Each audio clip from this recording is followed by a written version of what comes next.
So good morning students, welcome back. Today we'll discuss the relation between focal length f and radius of curvature r. As you know, the previous in lecture number first from optics, we did some basic definitions, okay, and reflection of light. So now today we'll discuss an important relation between focal length and radius curvature r. M1, M2, that is a mirror. We took concave mirror because outer surface, because look, inner surface is what? Reflecting, and outer is opaque, that is coated with color like silver bromide, okay. So we assume M1, M2 is a concave mirror, okay students. Object is placed at infinity, okay. So the parallel beam of light comes, okay, this is the parallel with principal axis. A rays incident, a rays is coming, a light rays is coming from distant object, okay. A rays incident, it get reflect. This is incident ray.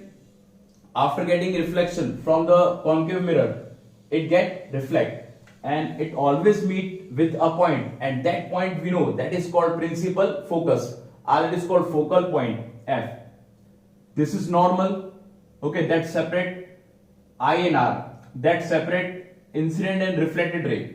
So angle between incident ray and normal is called angle of incidence I, and angle between normal and reflected ray is called angle of reflection R, okay. One more important thing, if this is I, that is also I. Why?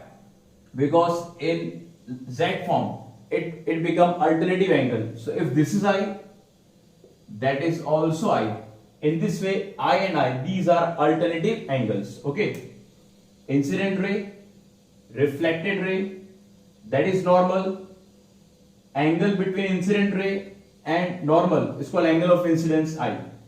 Angle between normal and reflected ray is called angle of reflection R, okay. If this is I, that is also I, because alternate angle. C is center of curvature, F is principal focus, and we know the midpoint of mirror is said to be pole, okay. Now students, we define relation between focal length, that is represented by small f, and radius of curvature, that is capital R. So basically we have to find the relation between f and R using this diagram. I explain the diagram, okay students. Now let's start the working for finding the formula.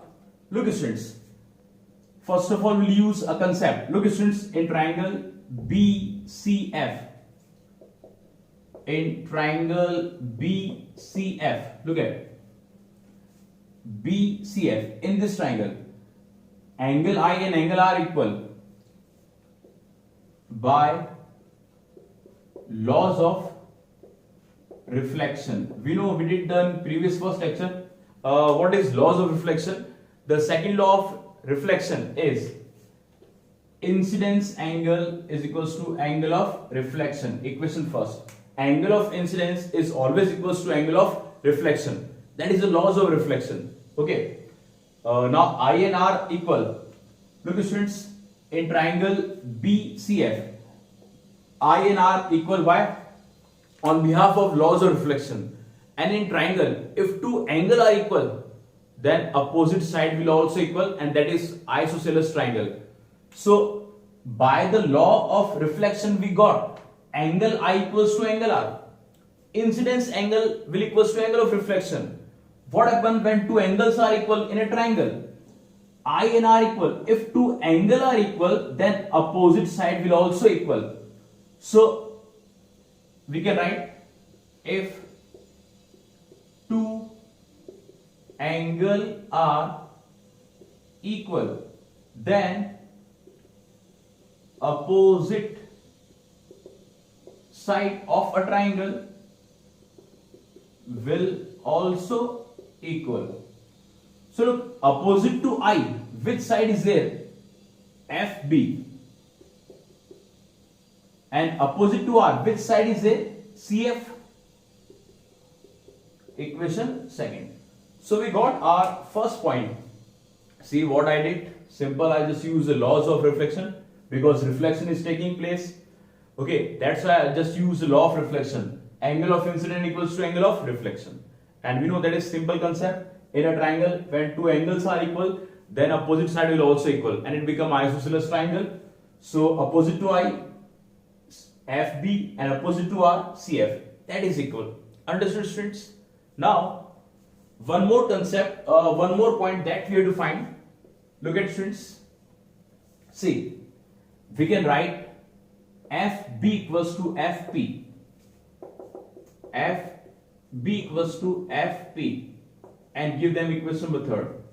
The question is arise, why FB equals to FP? FB equals to FP. Why? Why we did so? A small reason is there. We can write as aperture is very small. Look, students. M1, M2 is a mirror. Okay, and this distance is said to be aperture. Okay, the distance from one point to another point, the depth, we can say the depth of mirror is called aperture. Look at, aperture is very small.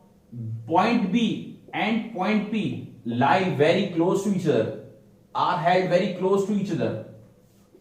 Point B and P are very close to each other.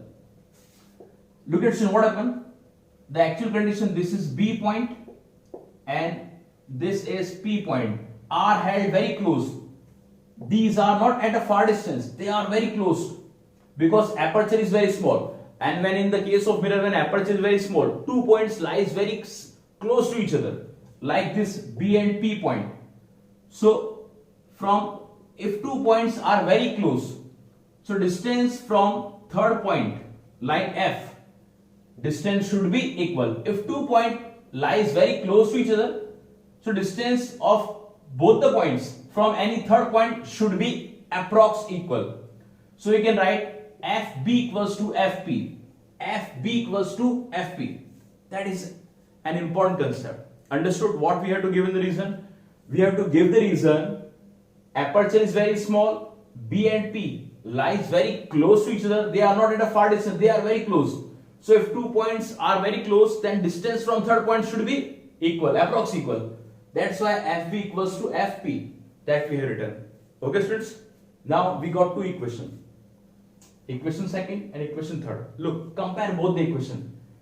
FB equals to CF. FB equals to FP. When left hand side equal, right hand will also equal.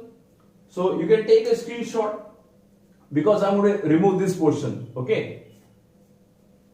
So now I'm going to remove this portion because we have to compare also. Which equation? Look at it. CF will equals to FP. When left hand side equal, right hand will also equal. From second and third equation, compare both the equation. When left hand side equal, right hand will also equal. FB equals to CF, FB equals to FP. So FP will equals to CF, FP will equals CF. Okay. Now we'll remove this entire portion.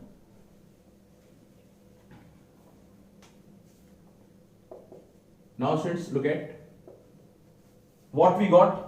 CF equals to FP.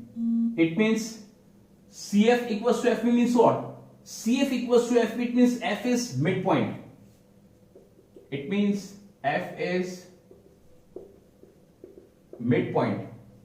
CF equals to FP. It means F lies in middle, F is midpoint.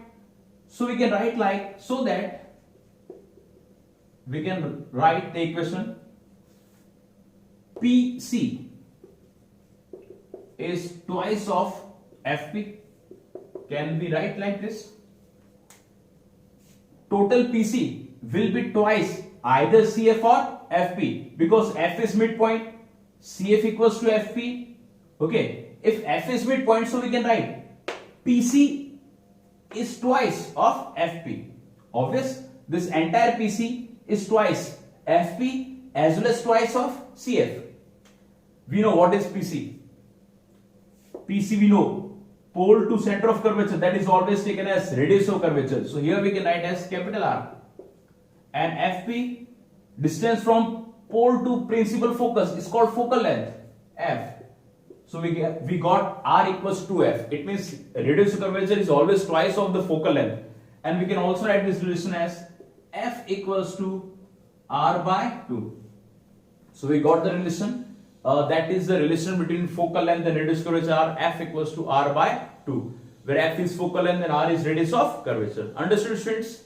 You can see this.